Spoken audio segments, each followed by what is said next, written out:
আমন্ত্রণ দুপুরের বাংলাদেশে। শুরুতেই জানিয়ে দেব শিরোনামগুলো।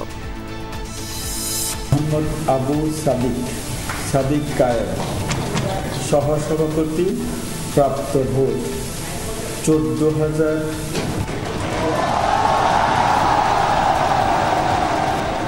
এস.এম.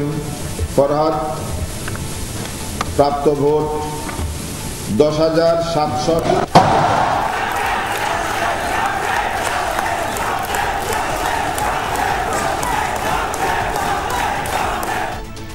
ডাকসুতে ভিপিজিএস সহ শিবিরের নিরঙ্কুশ জয়, সবাইকে সাথে নিয়ে কাজ করার কথা বললেন সাদিক ফরহাদ। আমাদের শিক্ষার্থীদের যে স্বপ্নের ক্যাম্পাস, সেই স্বপ্নের ক্যাম্পাস বিনির্মাণ না হওয়ার আগ পর্যন্ত আমরা থামবো না। শুধুমাত্র আল্লাহর কাছে শুকরিয়া এবং আমাদের আমানতের যে প্র্যাকটিস, যে আমানতটা আমরা কিভাবে রক্ষা করব। 33 বছর পর ডাকসু নির্বাচনকাল, ভোটের অপেক্ষায় প্রায় 12,000 শিক্ষার্থী। মেয়েদের কেন্দ্রে নারী রিপোর্টার পাঠানোর আহ্বান কমিশনের। পূবালী ব্যাংকের মতিঝিল শাখায় এনবিআরের গোয়েন্দা দলের অভিযান, শেখ হাসিনার লকার সহ নগদ অর্থ ও এফডিআর জব্দ।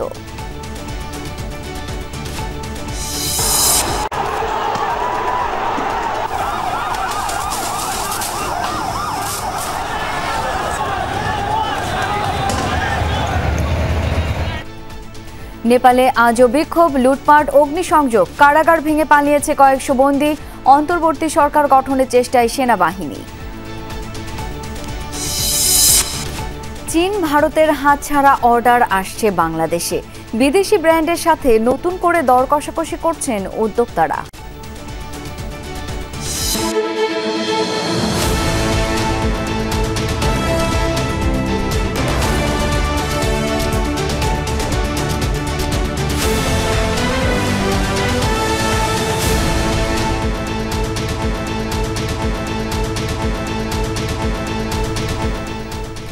দেখছিলেন শিরোনামগুলো।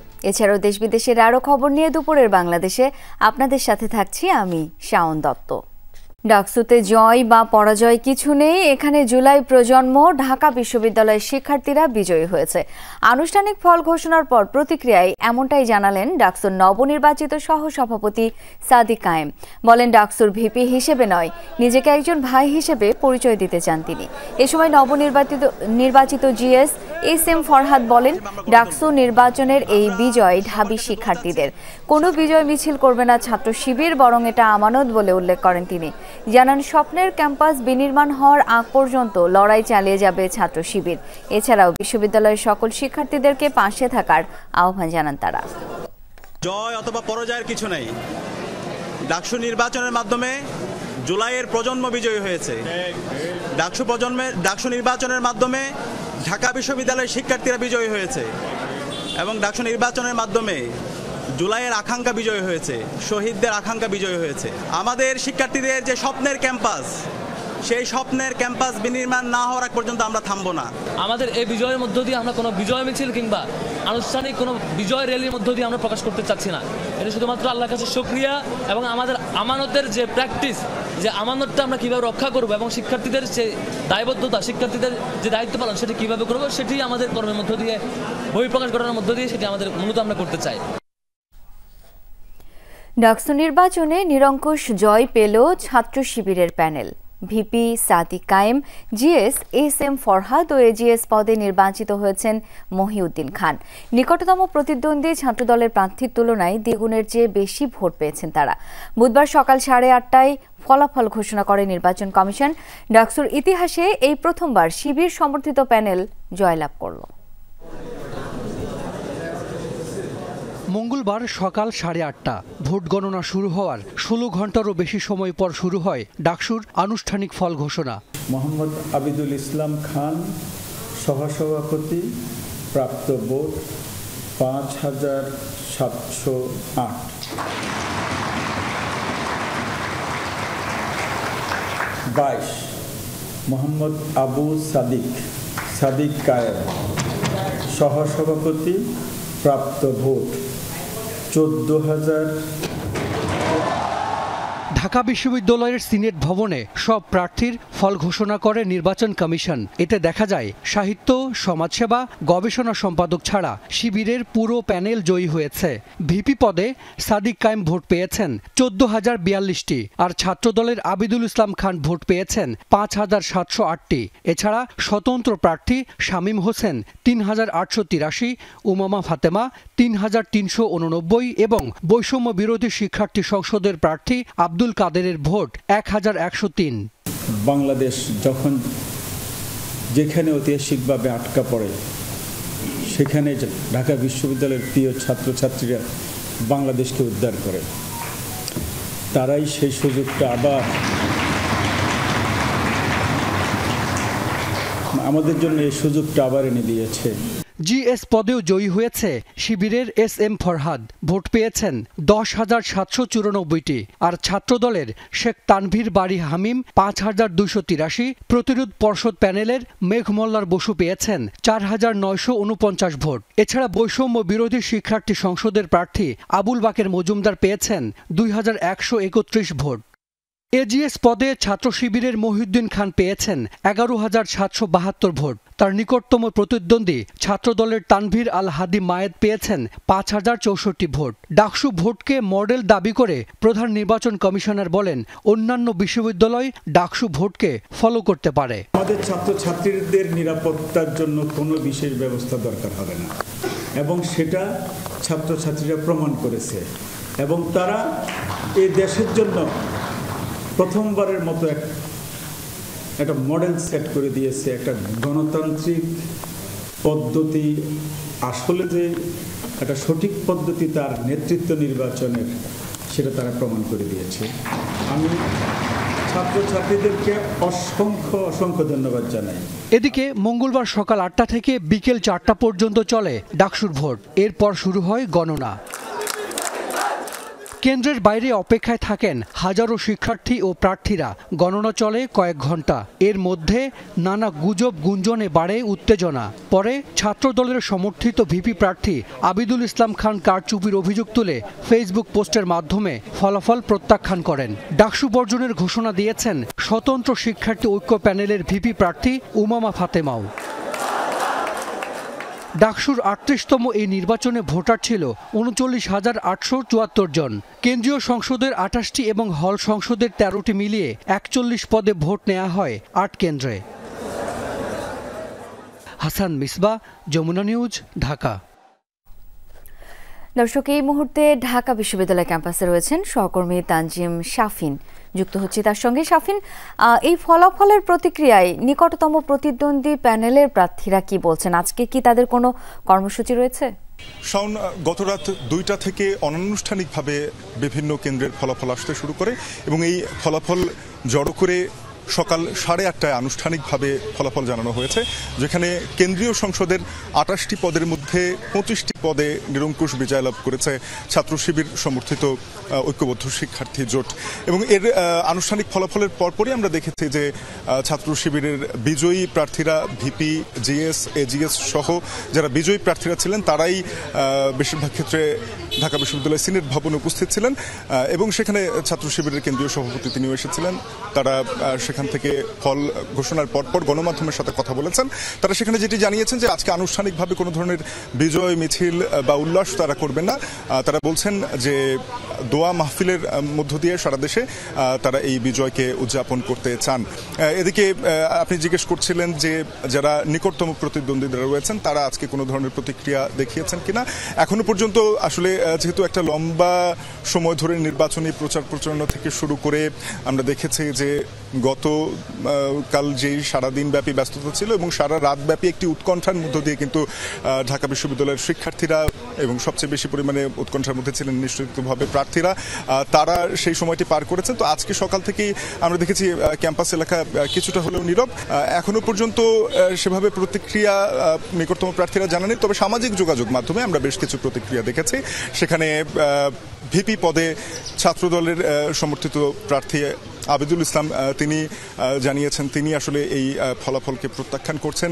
এছাড়া আমরা দেখেছি যে স্বতন্ত্র প্যানেল দেয়া এবং বৈষম্য বিরোধী ছাত্র আন্দোলনের অন্যতম মুখ উমামা ফাতেমা, তিনিও ভিপি পদপ্রার্থী ছিলেন, তিনিও আসলে নির্বাচনটি প্রত্যাখ্যানের একটি কথা বলেছেন বা নির্বাচন বর্জনের একটি কথা বলেছেন।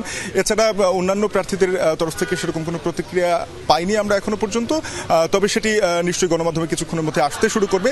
আজকে সকালে মধুর ক্যান্টিনের সামনে দুজন প্রার্থী, একই সাথে ঢাকা বিশ্ববিদ্যালয়ের শিক্ষার্থী যারা ভোটারও, তারা বলছিলেন যে তাদের ভোট দেওয়ার পরেও সেই ভোটটি আসলে কেন গণনায় হলো না বা হিসেব করা হলো না। তারা এমন একটি অভিযোগ এনেছিলেন যে একজন প্রার্থীকে তারা ভোট দিয়েছেন, কিন্তু ভোট দেবার পর ফলাফলে যখন তারা দেখলেন যে তার ফলাফলে আসলে শূন্য ভোট দেখাচ্ছে, তখন তারা প্রশ্ন তুলেছেন যে কেন আমাদের ভোটটি গণনা হলো না বা সেটি আসলে ফলাফলে কোনো প্রভাব ফেলল না। এজন্য তারা লিখিত অভিযোগ ঢাকা বিশ্ববিদ্যালয় প্রশাসনকে দেবেন বলেও জানিয়েছেন। তো আমরা এখনো ক্যাম্পাস এলাকায় আছি, সাধারণ শিক্ষার্থীদের সাথে কথা বলছি, তারা বলছেন যে তারা সুষ্ঠুভাবে ভোট দিতে পেরে আনন্দিত এবং ফলাফলকেও তারা সাধুবাদ জানিয়েছেন। তো এই ছিল আমার কাছ থেকে শাওন। শাফিন, অনেক ধন্যবাদ আপনাকে। আমার ভোটটি গেল কই অভিযোগ এনে মধুর ক্যান্টিনে সংবাদ সম্মেলন করেছেন ডাকসুর কেন্দ্রীয় সদস্য পদে প্রার্থিতা করা শহীদুল্লাহ হলের আবাসিক শিক্ষার্থী মোহাম্মদ সজীব হোসেন। একই সংবাদ সম্মেলনে নির্বাচন কমিশনের বিরুদ্ধে পক্ষপাতের অভিযোগ তোলেন আরেক প্রার্থী Rakib Hossain Gazi. DUCSU for change panel থেকে স্বাস্থ্য ও পরিবেশ সম্পাদক পদে দাঁড়িয়েছিলেন তিনি। উভয়েই ঢাকা বিশ্ববিদ্যালয় প্রশাসনের কাছে লিখিত জবাব করবেন বলে জানান। সজীব হোসেন অভিযোগ করেন, নির্ধারিত কার্জন হল কেন্দ্রে জিএস পদে যে প্রার্থীকে তিনি ভোট দেন সেটি হিসেব হয়নি। নিয়ম মাফিক ভোট দিলেও তার প্রার্থীর ফলাফলে দেখা যায় শূন্য ভোট। তার ভোটটি বাতিল হলে তা জানানো ও যৌক্তিক কারণ দর্শানোর দাবি করেন তিনি। রাকিব হোসেন গাজী অভিযোগ করেন, নির্বাচনে প্রার্থী স্লিপ বিতরণে মানা হয়নি নিয়ম। বিভিন্ন প্রার্থীদের প্রতি কমিশন আলাদা আচরণ করেছে। এছাড়া প্রচারণায় একটি গোষ্ঠীকে সুবিধা দেবার অভিযোগ তোলেন তিনি। আমি যেই জিএস কে ভোট দিয়েছি সেখানে সেই জিএস এর ভোট আসছে 0। জিএস পদে হচ্ছে সম্রাট ইসলামকে ভোট দিয়েছি এবং এজিএস পদে হচ্ছে আশিকুর রহমান জিমকে ভোট দিয়েছি। আমি এক্ষেত্রে একটা ইনক্লুড করে আমি কোনো রাজনৈতিক দলের না, 3টা ভোট 3 জায়গায় দিয়েছি। সব হলেই যদি সুষ্ঠু নির্বাচন হয়, সব কেন্দ্রে যদি সুষ্ঠু নির্বাচন হয়, আমার জায়গায় কেন এটা হলো এবং আমার ওই একটা ভোট কোথায় গেল? আমার প্রশ্ন একটাই যে আমার ওই একটা ভোট কোথায় গেল? রাজধানীর ডিপ্লোমা ইঞ্জিনিয়ার্স ইনস্টিটিউটে জাতীয়তাবাদী মহিলা দলের 47তম প্রতিষ্ঠা বার্ষিকী উপলক্ষে আলোচনা সভায় এই মুহূর্তে কথা বলছেন বিএনপির স্থায়ী কমিটির সদস্য সালাউদ্দিন আহমদ। আমরা সরাসরি চলে যাচ্ছি তার বক্তব্যে। জোট সেই ব্যানারে যারা জয়ী হয়েছে, আমি আবারও ব্যক্তিগতভাবে তাদেরকে অভিনন্দন জানাই। আমাদের 2024-এর ছাত্র গণ অভ্যুত্থান পরবর্তী সময়ে আমাদের সবচেয়ে বড় সংগ্রামের নাম হচ্ছে, আমরা আরেকটি সংগ্রামে লিপ্ত আছি। সেই সংগ্রাম হচ্ছে বাংলাদেশের নতুন যাত্রায় রাজনৈতিক সংস্কৃতি পরিবর্তনের সংগ্রাম। আমাদের এই রাজনৈতিক সংস্কৃতি পরিবর্তনের সংগ্রাম চালু রাখতে হবে। নতুন রাজনৈতিক সংস্কৃতির ধারা প্রচলন করতে হবে। সেই সংস্কৃতি কি? গণতান্ত্রিক সংস্কৃতি, সহনশীলতার সংস্কৃতি, সহমর্মিতার সংস্কৃতি। এবং সহনশীলতা, সহমর্মিতার মধ্য দিয়ে আমরা পরস্পর রাজনৈতিক দলসমূহের মধ্যে আমরা প্রতিযোগিতা করব, রাজনীতির চর্চা করব। যদি আমরা ফ্যাসিবাদের পুনরুত্থান না চাই, ব্যক্তি স্বৈরতান্ত্রিক পদ্ধতি অথবা দলীয় স্বৈরতান্ত্রিক পদ্ধতির উত্থান না চাই, সংসদীয় একনায়কতন্ত্র না চাই এবং একদলীয় রাষ্ট্র ব্যবস্থা কামনা না করি, তাহলে আমাদেরকে নতুন গণতান্ত্রিক রাজনৈতিক সংস্কৃতির ধারাবাহিকতা বজায় রাখতে হবে, চর্চা করতে হবে, লালন করতে হবে। এইভাবেই আমরা গণতান্ত্রিক রাজনৈতিক সংস্কৃতির চর্চার মধ্য দিয়ে আমরা বিগত দিনের ফ্যাসিবাদী অগণতান্ত্রিক রাজনৈতিক অপসংস্কৃতিকে বিলুপ্ত করতে পারবো, প্রসারিত করতে পারবো। ভালো রাজনৈতিক স্থাপনার মধ্য দিয়ে আমরা অপরাজনীতির বিলুপ্তি ঘটাতে পারবো। সেই রাজনীতির চর্চা আমাদেরকে করতে হবে। রাজনীতিতে প্রতিযোগিতা থাকবে, প্রতিদ্বন্দ্বিতা থাকবে, কিন্তু দিন শেষে গণতান্ত্রিক পদ্ধতিতে আমরা সবাইকে অভিনন্দন জানাবো। এটাই বিএনপির স্থায়ী কমিটির সদস্য সালাউদ্দিন আহমদের বক্তব্য শুনছিলাম সরাসরি। দীর্ঘ ৩৩ বছর পর আগামীকাল জাকসু নির্বাচন, ভোটের অপেক্ষায় প্রার্থীরা, উচ্ছ্বসিত ভোটাররাও। চলছে শেষ সময়ের প্রস্তুতি। ভোটের দিন থাকবে কড়া নিরাপত্তা। ছাত্রী ভোট কেন্দ্রগুলোতে নারী গণমাধ্যম কর্মী পাঠানোর আহ্বান নির্বাচন কমিশনের।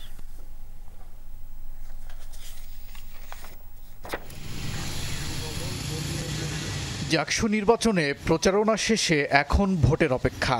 উৎসব মুখর ক্যাম্পাস, প্রস্তুত নির্বাচন কমিশনও। নির্বাচনে ভিপি পদে 10 জন থাকলেও প্রার্থিতা নিয়ে জটিলতায় অমর্ত্য রায়। 9 জিএসের মধ্যে প্রচারণার শেষ দিনে নাম প্রত্যাহার করে নেন সৈয়দা অনন্যা ফারিয়া। এজিএস পুরুষ পদে 10 আর নারী পদে লড়ছেন 6 জন। এছাড়া বাকি 21টি পদে রয়েছে একাধিক প্রার্থী। বাস্তবসম্মত ইশতেহার দিচ্ছেন এবং আমরা অনেককে ব্যক্তিগতভাবে চিনি, তারা কতটুকু করতে পারবেন এইটা বিবেচনা নিয়ে আমরা নেতা নির্বাচন। আমি বাছাই করার ক্ষেত্রে আমি ব্যক্তিকে প্রাধান্য দিব, কোন প্যানেল থেকে দাঁড়িয়েছে সেটা না। সার্বিক উন্নয়নের জন্য কাজ করবে এবং আমাদের বিভিন্ন সমস্যাগুলো ওনারা শুনবে, আমরা যাতে ওনাদের অ্যাপ্রোচ করতে পারি। বিশ্ববিদ্যালয়ের 21 আবাসিক হলের প্রতিটিতেই থাকছে ভোট কেন্দ্র। এর মধ্যে 11টি ছাত্র ও 10টিতে ভোট দেবেন ছাত্রীরা। মোট বুথের সংখ্যা 224টি। পোলিং অফিসার ও সহকারী মিলিয়ে থাকবেন 134 জন। এখানে এই যে মনিটরগুলো আছে, এই মনিটরে আমরা আশা করছি যে এখানে বসেই 21টি হলের যে ভোট কেন্দ্র আছে সেটা আমরা দেখতে পাবো। এই ব্যাপারে আমরা পদক্ষেপ নিয়েছি। ভোটের নিরাপত্তার দায়িত্ব পালন করবেন অন্তত 1200 পুলিশ। থাকবে অন্যান্য আইন শৃঙ্খলা বাহিনীও। বিশ্ববিদ্যালয়ের 12টি গেটেই থাকবে বাড়তি নিরাপত্তা। পুরাতন রেজিস্ট্রার ভবনের সিনেট হলে হবে ভোট গণনা। ছাত্রী ভোট কেন্দ্রগুলোতে নারী গণমাধ্যম কর্মী পাঠানোর আহ্বান জানিয়েছে জাকসু নির্বাচন কমিশন। 32-33 বছর পরে যে নির্বাচনটি অনুষ্ঠিত হচ্ছে, এখানে কোনো প্রকার অপশক্তি নির্বাচনী আমাদের শিক্ষার্থীদের যে ভোটাধিকার আছে সেই ভোটাধিকারে যাতে কোনো প্রকার ব্যাঘাত না ঘটায়, সেই জন্য নির্বাচন কমিশন সেই অ্যাক্টিভিটিসগুলো সুসম্পন্ন করার জন্য বদ্ধপরিকর। দীর্ঘ 33 বছর পর 11 সেপ্টেম্বর বৃহস্পতিবার অনুষ্ঠিত হবে জাকসু নির্বাচন। ভোটের মাধ্যমে ছাত্র প্রতিনিধি নির্বাচিত করবেন প্রায় 12,000 শিক্ষার্থী। ওবায়দুর রহমান, যমুনা নিউজ। রাজশাহী বিশ্ববিদ্যালয় কেন্দ্রীয় ছাত্র সংসদ জাকসু নির্বাচনের মনোনয়নপত্র যাচাই বাছাই শেষে আজ ঘোষণা করা হবে প্রার্থীদের প্রাথমিক তালিকা। জাকসু নির্বাচন কমিশন বলছে, সুষ্ঠু নির্বাচনের স্বার্থে আচরণবিধি কঠোরভাবে পর্যবেক্ষণ করা হবে। এর মধ্যে এক প্রার্থীকে সতর্ক করা হয়েছে। শিক্ষার্থীরা বলছেন, ক্যাম্পাস জুড়ে নির্বাচনী আমেজ রয়েছে। তাদের প্রত্যাশা নির্বাচন হবে প্রভাবমুক্ত। তফসিল অনুযায়ী 11 সেপ্টেম্বর আপত্তি গ্রহণ, 13 সেপ্টেম্বর মনোনয়নপত্র প্রত্যাহার এবং 14 সেপ্টেম্বর চূড়ান্ত প্রার্থী তালিকা প্রকাশ করা হবে। 25 সেপ্টেম্বর সকাল 9টা থেকে বিকেল 4টা পর্যন্ত বিশ্ববিদ্যালয়ের সব একাডেমিক ভবনে ভোট গ্রহণ হবে। মতিঝিলে পূবালী ব্যাংকের কর্পোরেট শাখায় অভিযান চালিয়েছে জাতীয় রাজস্ব বোর্ড এনবিআর এর গোয়েন্দা সেল। জব্দ করা হয়েছে সাবেক প্রধানমন্ত্রী শেখ হাসিনার লকার। সেনা কল্যাণ ভবনের ওই শাখায় তার নামে নিবন্ধিত লকারের নম্বর 128। এর 2টি চাবির মধ্যে একটি শেখ হাসিনার কাছে রয়েছে, ব্যাংকের কাছে আরেকটি। সকালে রাজস্ব গোয়েন্দারা সেই লকারটি জব্দ করে। এছাড়া শেখ হাসিনার নামে 12 লাখ এবং তার বোন শেখ রেহানার যৌথ নামে আরও 44 লাখ টাকার এফডিআর জব্দ করেছে গোয়েন্দা সেল। এর আগে সাবেক এই প্রধানমন্ত্রীর বিষয়ে জানতে দেশের 65টি ব্যাংকে চিঠি দেওয়া হয়। সেখানে শেখ হাসিনা ও তার পরিবারের নামে অনুমোদিত লকার ও সম্পদের তথ্য জানতে চাওয়া হয়। পরে তার জবাবও দেয় বেশ কিছু ব্যাংক। সেই সূত্র ধরেই পূবালী ব্যাংকে লকারের তথ্য জানা যায়। অভিযান পরিচালনার সিদ্ধান্ত হয় আজ সকালে। ধারণা করা হচ্ছে, ব্যাংকের লকারে গোপন তথ্য সম্বলিত ফাইল, মূল্যবান দলিল ও অলংকার থাকতে পারে। দর্শক, এই বিষয়ে আরও জেনে নিতে চাই। সহকর্মী আলমগীর হোসেন এই মুহূর্তে রয়েছেন পূবালী ব্যাংক মতিঝিল শাখায়। আলমগীর, জব্দকৃত লকার সম্পর্কে কি তথ্য পেলেন আর কবে থেকে এই লকারটি নেওয়া হয়েছিল? জানতে চাই লকারের বাইরে আর কি কি মিলেছে। শাওন, এই লকারটি আসলে কবে নেওয়া হয়েছিল সেই বিষয়ে তথ্য আমাদের এখানকার শাখা ব্যবস্থাপক জানাতে পারেনি। তবে আমরা এই ব্রাঞ্চে এসে তাদের মাধ্যমে কথা বলে যেটি জানতে পেরেছি যে সকালে অভিযান চালিয়ে শেখ হাসিনার নামে থাকা একটি লকার জব্দ করেছে জাতীয় রাজস্ব বোর্ডের গোয়েন্দা সেল এবং সেই 128 নম্বর এই লকারটি রয়েছে এবং এই অভিযান কিন্তু এখনও অব্যাহত রয়েছে। তিনি যেটি বলেছেন যে এই মতিঝিল কর্পোরেট শাখায় অভিযান পরিচালনা করে তারা প্রধান কার্যালয়ে গেছেন। তারা তারপরে ঘুরে এখানে আবার আসবেন কিনা সে বিষয়ে আসলে নির্দিষ্ট করে তিনি কিছু জানাতে পারেননি, তবে তিনি বলেছেন তারা হয়তো আবার আসতেও পারেন। এবং এই লকারে কী সব জিনিস রয়েছে সেই বিষয়ে আসলে কোনো তথ্য যেহেতু জানার এখনই কোনো সুযোগ নেই, লকারটি এখনও খোলা হয় নাই। এবং লকারের বিষয়ে আপনি জানেন, লকারে যে কোনো ব্যাংকের যে লকারগুলো থাকে সেখানে আসলে দুটি চাবি থাকে, একটি গ্রাহকের কাছে থাকে আর একটি ব্যাংকের কাছে থাকে। এই দুইটি চাবি একসাথে করে এই লকারটি খোলা হয়। এই লকারটি আসলে কবে খোলা হবে সেই বিষয়ে চূড়ান্ত নয়, এর কিছু আসলে নিয়মকানুন রয়েছে, সেগুলো মেনেই আসলে লকারগুলো খোলা হয়। হয়তো বাংলাদেশ ব্যাংকের অনুমোদন লাগবে এবং তাদের প্রধান কার্যালয়ের অনুমোদন লাগবে এবং একজন ম্যাজিস্ট্রেট অবশ্যই থাকেন এই লকারটি যখন খোলা হয়। এর আগে যেসব লকার খোলা হয়েছে সেই সব ঘটনার মাধ্যমে আমরা যেটি জানি আর কি। তো একজন ম্যাজিস্ট্রেটের নেতৃত্বে খোলা হবে, কিন্তু শাখা ব্যবস্থাপক আসলে তাকেও তারা যে জাতীয় রাজস্ব বোর্ডের যে গোয়েন্দা সেল এখানে অভিযান চালিয়ে লকারটি জব্দ করেছেন, তারা আসলে শুধু এটি জব্দ করেই গেছেন। কবে খোলা হবে সেই বিষয়ে আসলে তার কাছে তেমন কোনো তথ্য নেই এবং এটি হয়তো জাতীয় রাজস্ব বোর্ডের গোয়েন্দা ছেলে যারা রয়েছেন তারাই বলতে পারবেন এবং তারা হয়তো তাদের সুবিধা মতো সময় এই লকারটি খুলবেন এবং তার সেই পর্যন্ত এই লকারটি এখানে রক্ষিত থাকবে। এর বাইরে আসলে এই শাখাতে আরও দুটি এফডিআর পাওয়া গেছে, একটি 12 লক্ষ টাকার এবং একটি 44 লক্ষ টাকার দুটি এফডিআর পাওয়া গেছে, একটি যৌথ নামে এবং একটি তার একক নামে এই এফডিআরটির সন্ধান পেয়েছে। আপনি জানেন যে এই লকারের তথ্য চেয়ে আসলে গতকালই কিন্তু চিঠি দিয়েছিল জাতীয় রাজস্ব বোর্ডের পক্ষ থেকে এবং আজ সকালেই এটির অভিযান পরিচালনা করা হলো। এর আগে পতিত শেখ হাসিনা সরকারের পতনের পর গত বছরের 22 ডিসেম্বর সব ব্যাংকগুলোকে তারা তার ব্যাংক হিসাব তথ্য চেয়ে চিঠি দিয়েছে এবং তারপর থেকে আসলে তার ব্যাংকে যে সব হিসাব রয়েছে সেগুলো পর্যালোচনা করা হচ্ছে এবং সম্প্রতি গতকাল সব ব্যাংকগুলোকে আবার লকারের তথ্য চেয়ে চিঠি দিয়েছে। শাওন। আলমগীর, ধন্যবাদ আপনাকে। চাকসু ও হল সংসদ নির্বাচনের আচরণবিধি নিয়ে খসড়া তুলে ধরে মত বিনিময় করছে নির্বাচন কমিশন। চট্টগ্রাম বিশ্ববিদ্যালয়ে রয়েছেন সহকর্মী জোবায়েদ ইবনে সাদাত। জানবো তার কাছ থেকে বিস্তারিত। জোবায়েদ, কি কি আচরণবিধি মেনে চলার নির্দেশনা দেওয়া হয়েছে প্রার্থীদের জন্য? দীর্ঘ প্রায় 35 বছর পর চাকসু নির্বাচন অনুষ্ঠিত হতে যাচ্ছে এবং এটা নিয়ে চাকসু নির্বাচন কমিশন একটি মতবিনিময় সভার আয়োজন করেছে, যেখানে যে মতবিনিময় সভায় তারা বেশ কিছু বিষয় তুলে ধরেছেন। তারা প্রথমত প্রার্থীদের ডোপ টেস্টের একটি বিষয় তারা রেখেছেন।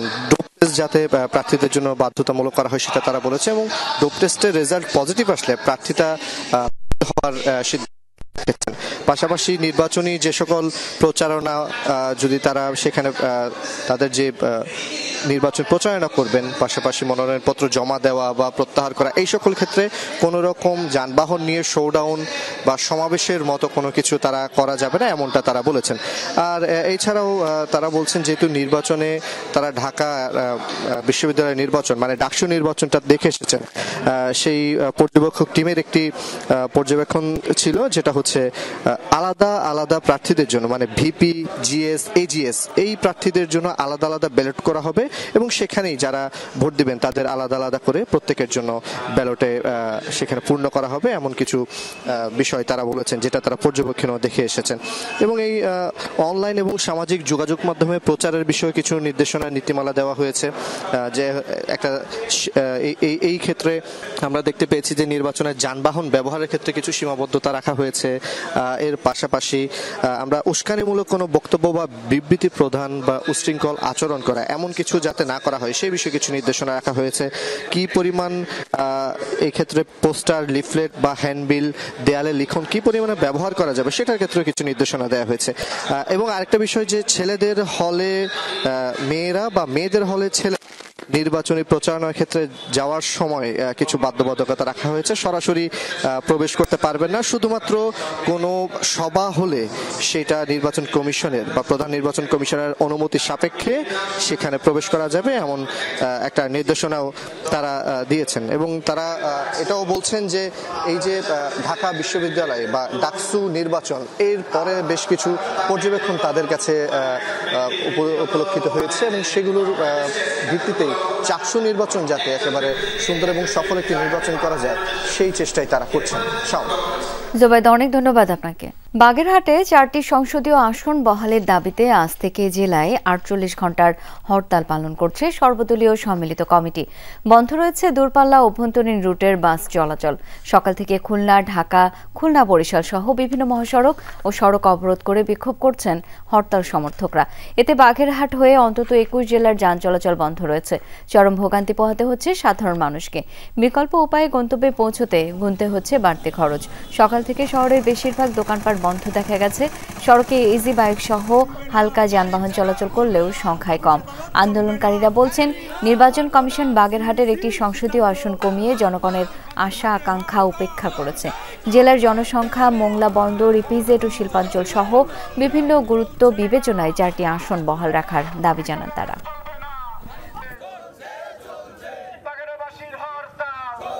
1970 সাল থেকে এই বাগেরহাট 4টি আসন ছিল।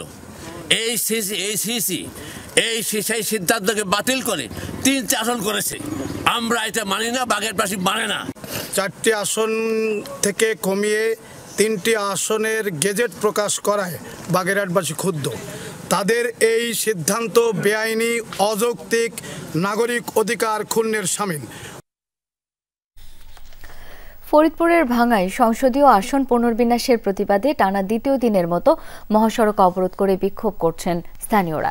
সকাল থেকে ভাঙ্গায় খুলনা, ঢাকা বরিশাল মহাসড়কের অন্তত 8টি পয়েন্টে অবস্থান নেন বিক্ষোভকারীরা। এতে রাজধানী থেকে ভাঙ্গা হয়ে চলাচলকারী 21 জেলার যান চলাচল বন্ধ হয়ে গেছে। মহাসড়কে আটকে পড়েছে বহু যানবাহন। ভোগান্তিতে পড়েছেন যাত্রীরা। ভাঙ্গার আলগি ও হামিরদি ইউনিয়নকে ফরিদপুর 4 আসন থেকে 2 নম্বর আসনে অন্তর্ভুক্ত করায় ক্ষোভ ছড়ায় স্থানীয়দের মাঝে। প্রতিবাদে বিভিন্ন কর্মসূচি পালন করছেন তারা। মঙ্গলবার প্রায় 11 ঘন্টা মহাসড়ক অবরোধ করে রাখা হয়। সংসদীয় আসনের সীমানা আগের মতো করা না হলে আন্দোলন চালিয়ে যাওয়ার ঘোষণা বিক্ষুব্ধদের।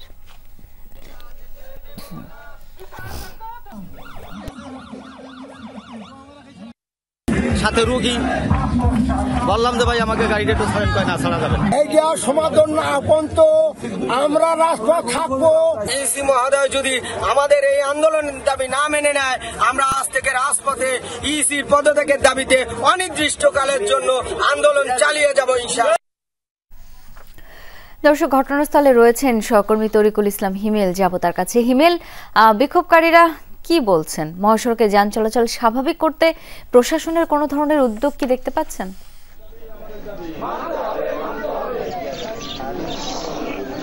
শাওন, এই মুহূর্তে রয়েছি ঢাকা খুলনা মহাসড়কে। আমি একটু আপনার মাধ্যমে দর্শকদের আগে অবরোধের চিত্র যদি দেখাতে চেষ্টা করি, যে সড়কের উপরে যে বাঁশ এবং গাছ ফেলে সড়ক আটকে দেওয়া হয়েছে এবং সেখানে অবস্থান নিয়ে বিক্ষোভ করছে আন্দোলনকারীরা। আর একটি বিষয় যেটি আপনি জানতে চাইলেন যে প্রশাসনের পক্ষ থেকে কোনো যোগাযোগ করা হয়েছে কিনা। আমি আন্দোলনকারীদের সাথে কিছুক্ষণ আগেও কথা বললাম। প্রশাসনের সাথে এখনো পর্যন্ত তাদের কোনো যোগাযোগ হয়নি, কথা হয়নি। তবে তারা যেটি জানিয়েছে যে গত 5 তারিখে তারা যে আন্দোলন করেছিল, সেই আন্দোলন চলাকালীন সময় প্রশাসন থেকে তাদের একটি আশ্বাস দেওয়া হয়েছিল 3 দিনের। সেই আশ্বাসে কোনো কাজ না হয় তারা আবার আন্দোলনে নেমেছেন। এরপর থেকে প্রশাসনের সাথে তাদের কোনো আলোচনা হয়নি এই দাবির প্রেক্ষিতে। আর একটি বিষয় যে আমার ঠিক পিছনে আপনাকে যদি একটু দেখানোর চেষ্টা করি, যে সড়কে যানজটের যে চিত্র, এখান থেকেই কিন্তু শুরু। একেবারে এক্সপ্রেসওয়ের যে টোল প্লাজা, সেই টোল প্লাজা থেকে প্রায় কয়েক কিলোমিটার ছাড়িয়ে গেছে এই যানজট। এবং একইভাবে কিন্তু যে ঢাকা বরিশাল মহাসড়ক, সেই বরিশাল মহাসড়ক এবং ঢাকা থেকে যশোর যাওয়ার অর্থাৎ ফরিদপুর যাওয়ার যে সড়ক, সেই সড়কও কিন্তু একইভাবে যানজটের চিত্র আমরা দেখেছি। এবং দেখেছি সাধারণ যাত্রী বা সাধারণ মানুষের ভোগান্তির চিত্র। তারা দূর দূরান্তে যারা যাত্রী, যারা ঢাকা থেকে বা বিভিন্ন জেলা থেকে ঢাকার উদ্দেশ্যে রওনা দিয়েছিলেন, তাদের আমরা দেখেছি যে বিভিন্নভাবে ভোগান্তির মধ্যে পড়তে তাদেরকে গাড়ি থেকে নেমে পায়ে হেঁটে যেতে হয়েছে, অটো ভ্যানে করে যেতে হয়েছে। তবে রোগীবাহী পরিবহন এবং অ্যাম্বুলেন্স যে গাড়িগুলো আসছে, সেই গাড়িগুলোকে কিন্তু আন্দোলনকারীরা যেতে দিচ্ছেন বলে আমরা দেখেছি। আরেকটি বিষয় যেটি, যে এই আন্দোলনকারীদের একটি পক্ষ আন্দোলনকারী একটি পক্ষ গতকাল যে আন্দোলন, সেই আন্দোলন থেকে ঘোষণা দিয়েছিল উপজেলা পরিষদ ঘেরাওয়ের। সেই কারণে কিন্তু উপজেলা পরিষদ এবং উপজেলা সদরে আইন শৃঙ্খলা রক্ষাকারী বাহিনীর কঠোর অবস্থান আমরা দেখেছি। তবে উপজেলা পরিষদ ঘেরাওয়ের যে ঘোষণা তাদের ছিল, সেটি কিন্তু এখনো পর্যন্ত তারা বাস্তবায়ন আমরা দেখিনি এবং ওইদিকে কোনো আন্দোলনকারীকে যেতে দেখিনি। আন্দোলনকারীরা সড়কে অবস্থান করছে এবং তারা সড়ক অবরোধ করেই তাদের দাবি জানাচ্ছে। বুঝতে পেরেছি হিমেল, ধন্যবাদ আপনাকে। খাগড়াছড়িতে আধা বেলা সড়ক অবরোধ কর্মসূচি পালন করেছে ইউপিডিএফ সমর্থিত পাহাড়ি ছাত্র পরিষদ ও হিল উইমেন্স ফেডারেশন। সকাল 6টা থেকে খাগড়াছড়ি, চট্টগ্রাম, ঢাকা, খাগড়াছড়ি, সাজিক সড়কে যান চলাচল অনেকটাই বন্ধ থাকে। জেলার বিভিন্ন স্থানে টায়ার জ্বালিয়ে গাছের গুঁড়ি ফেলে বিক্ষোভ করেন অবরোধকারীরা। অপ্রীতিকর পরিস্থিতি এড়াতে শহরের বিভিন্ন পয়েন্টে সতর্ক অবস্থানে ছিল আইন শৃঙ্খলা বাহিনী। গত 7 সেপ্টেম্বর মানিকছড়ি গুইমারা সীমান্তবর্তী তবলাপাড়ায় পাহাড়ি গ্রামবাসীর উপর গুলিবর্ষণের ঘটনার প্রতিবাদে এবং জড়িত 6 সন্ত্রাসীকে গ্রেপ্তারের দাবিতে মঙ্গলবার এই অবরোধের ডাক দেয় সংগঠন দুটি। 2 দিনের বিক্ষোভ, ভয়াবহ সহিংসতা, রাজনৈতিক অস্থিরতার পর এখন সেনাবাহিনীর নিয়ন্ত্রণে নেপালের পরিস্থিতি। তবে রাজধানী কাঠমান্ডুর বাইরে কয়েক জায়গায় আজও বিক্ষিপ্তভাবে লুটপাট, বিক্ষোভ, অগ্নিসংযোগের ঘটনা হয়েছে। পশ্চিমাঞ্চলীয় 2 জেলায় কারাগার থেকে পালিয়েছে কয়েকশো বন্দী। সহিংসতার দায়ে আটক করা হয়েছে বেশ কয়েকজনকে। অন্তর্বর্তী সরকার গঠনের চেষ্টা সেনাপ্রধানের। উদ্যোগ নিয়েছেন জেএনজি প্রতিনিধিদের সাথে আলোচনার। গত 2 দিনে কয়েক দশকের সর্বোচ্চ ভয়াবহতা দেখল হিমালয় কন্যা নেপাল। এখন বিরাজ করছে থমথমে পরিস্থিতি। রাজধানী কাঠমান্ডুতে সেনাবাহিনীর টহল। দেশ জুড়ে বিভিন্ন স্থানে এখনো বহাল কারফিউ। অবশ্য আজও কিছু এলাকায় বিক্ষোভ, লুটপাটের খবর মিলেছে। সহিংসতা, লুটতরাজের অভিযোগে আটক করা হয়েছে কমপক্ষে 26 দুষ্কৃতিকারীকে। জরুরি প্রয়োজন ছাড়া কাউকে বের না হওয়ার নির্দেশনা দিয়েছে সেনাবাহিনী। বিশৃঙ্খলা তৈরিকারীদের খোঁজ জানাতে চালু করা হয়েছে জরুরি নম্বর। বুধবার সন্ধ্যা পর্যন্ত বন্ধ থাকবে ত্রিভুবন আন্তর্জাতিক বিমানবন্দর।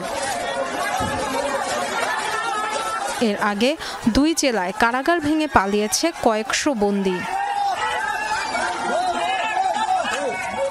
এমন পরিস্থিতিতে অন্তর্বর্তী সরকার গঠনের চেষ্টা করছে সেনাবাহিনী। আজই জেএনজি প্রতিনিধিদের সাথে আলোচনার উদ্যোগ নেওয়া হয়েছে। বৈঠকে অংশগ্রহণের জন্য তালিকা চাওয়া হয়েছে তরুণদের কাছে। জেএনজিদের নানা গ্রুপের মধ্যে শুরু হয়েছে আলোচনা। অর্থনীতি ও রাজনীতি বিষয়ে ভালো ধারণা রয়েছে এমন প্রতিনিধি বাছাইয়ের চেষ্টা করছে তরুণরা। নেপালের সামাজিক যোগাযোগ মাধ্যম বন্ধের জেরে শুরু হওয়া বিক্ষোভ রূপ নেয় সরকার বিরোধী তীব্র আন্দোলনে। 2 দিনে অগ্নিগর্ভ হয়ে ওঠে পুরো দেশ। বিক্ষুব্ধ ছাত্র জনতার রোষের মুখে পদত্যাগ ও পালাতে বাধ্য হন প্রধানমন্ত্রী কেপি শর্মা ওলি সহ ক্ষমতাসীনরা। ভাঙচুর, অগ্নিসংযোগ করা হয় পার্লামেন্ট, প্রধানমন্ত্রী ও রাষ্ট্রপতির ভবন সহ বহু সরকারি কার্যালয়ে। Dorothy Tasrin, Jamuna news. চীন ও ভারতের দখলে থাকা পোশাকের অনেক অর্ডার এখন আসছে বাংলাদেশে। কম দামি পণ্য তৈরি কমাচ্ছে ভিয়েতনামও। ফলে নতুন মার্কিন শুল্ক আরোপের পরও ঝুঁকিতে নেই বাংলাদেশ, এমন দাবি শিল্প মালিকদের। জানালেন বিদেশি ব্র্যান্ডের সাথে নতুন করে দর কষাকষি চলছে। তবে ব্যবসায়ীদের হাওয়ায় না ভেসে যুক্তরাষ্ট্রের অভ্যন্তরীণ নীতিতে নজর রাখার তাগিদ বিশ্লেষকদের। বিদেশি পণ্যের উপর যুক্তরাষ্ট্রের নতুন শুল্ক আরোপ ছিল অনেকটা বিনা মেঘে বজ্রপাত, যার প্রভাব এসে পড়ে বাংলাদেশেও। কেননা দেশটি বাংলাদেশি পোশাকের সবচেয়ে বড় ক্রেতা, প্রতি বছর কিনে নেয় $8 থেকে $9 বিলিয়ন পণ্য। তাই প্রথম দফায় ট্রাম্প প্রশাসনের 35% শুল্ক আরোপ নিয়ে বিপদেই পড়েন দেশীয় উদ্যোক্তারা। পরে অবশ্য সরকারের তৎপরতায় তা 20 ভাগে নেমে আসে। সম্প্রতি যুক্তরাষ্ট্র ভারতীয় পণ্যের উপর 50% আর চীনা পণ্যের উপর 30% শুল্ক আরোপ করেছে। আর তাতেই নড়ে চড়ে বসেছেন বাংলাদেশের শিল্প মালিকরা। ধারণা করা হচ্ছে এতে বিদেশি ক্রেতারা বিকল্প হিসেবে বাংলাদেশের দিকে ঝুঁকবেন। এরই মধ্যে যোগাযোগ বেড়েছে মার্কিন ক্রেতাদের সাথে, এসেছে কিছু অর্ডারও। এভাবে চললে বাড়তি $2 বিলিয়ন বাজার পেতে পারে বাংলাদেশ। চায়না রপ্তানি থেকে সরে যাচ্ছে, ইন্ডিয়ার উপরে 50% ট্যারিফ। তো ফলে এখান থেকে যে অর্ডারগুলি বের হয়ে যাবে চায়না থেকে, সেটা যাবে কোথায়? ভিয়েতনামের তো ওইটা নেওয়ার ক্যাপাসিটি নেই, তো অটোমেটিক্যালি এটা বাংলাদেশে আসবেই। বৈশ্বিক জরিপ বলছে 32% প্রতিষ্ঠান এখন চায়না +1 কৌশলে যাচ্ছে, অর্থাৎ তারা কেবল চীনে নয়, উৎপাদন ও আমদানির কেন্দ্র স্থাপন করছে অন্যান্য দেশে। এক্ষেত্রে নন অ্যালাই দেশগুলো হবে সেরা জায়গা, যার অন্যতম বাংলাদেশ। তবে অর্থনীতিবিদরা বলছেন হঠাৎ অর্ডার বৃদ্ধির ধাক্কা সামালের প্রস্তুতি নেই বাংলাদেশের। এর পাশাপাশি কমপ্লায়েন্স, শ্রম অধিকার, পরিবেশ বান্ধব উৎপাদন ও রাজনৈতিক স্থিতিশীলতা নিয়েও নতুন চাপ আসবে। আমি হয়তো যুক্তরাষ্ট্রের সাথে আমার ট্রেডে আমি সারপ্লাস আছি, ও হয়তো নেগেটিভ আছে, কিন্তু আপনি চিন্তা করেন যে আমার বাংলাদেশের সাথে ভারতের বা বাংলাদেশের সাথে চায়নার তো একটা বড় দ্বিপাক্ষিক আমার ট্রেড গ্যাপ আছে, আমি কম রপ্তানি করতে পারি। আমি মনে করি যে এই বিষয়টাকে সামনে এনে যুক্তরাষ্ট্র আর একটু বড় পরিসরের দর কষাকষির ভিতরে বিভিন্ন দেশের সাথে গেছে, সেইটাই তাদের মূল উদ্দেশ্য। মার্কিন বাজারে শুল্ক 15% নামাতে এরই মধ্যে কাজ শুরু করেছে বাণিজ্য মন্ত্রণালয়। তৌহিদ হোসেন, যমুনা নিউজ, ঢাকা। দুপুরের বাংলাদেশের প্রথম ঘন্টা থেকে আমি শাওন দত্ত বিদায় নিচ্ছি। পরের ঘন্টার খবর নিয়ে ফিরবেন নুসরাত বৃষ্টি। আমাদের সাথে থাকুন।